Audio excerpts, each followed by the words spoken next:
Mastering modal verbs in conditional sentences. Would, could, might. Hello, English learners. Today, we're diving into a fascinating part of English grammar: the use of modal verbs in conditional sentences. In particular, we will focus on the modal verbs would, could, and might. These verbs play a crucial role in helping us express various degrees of certainty, possibility, and hypothetical situations. So, let's get started. Before we dive into modal verbs, it's important to grasp the concept of conditional sentences.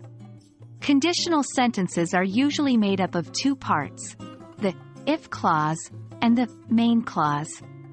These sentences are used to express possibilities, hypothetical situations, and conditions that might happen or could have happened.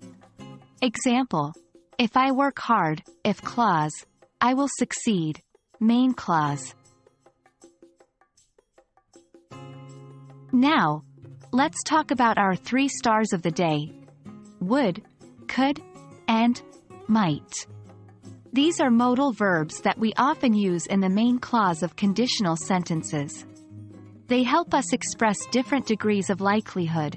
Would is used to talk about a possible or likely event in the future if a certain condition is fulfilled. Could is used to express possibility, and it's often used for suggesting something. Might indicates a small possibility or probability. It's less certain than would and could. Let's now see these modal verbs in action within conditional sentences. 1. Would. 2. If I had $1 million, I would travel the world. 3. This means if the condition, having $1 million, were met, the action, traveling the world, would likely happen.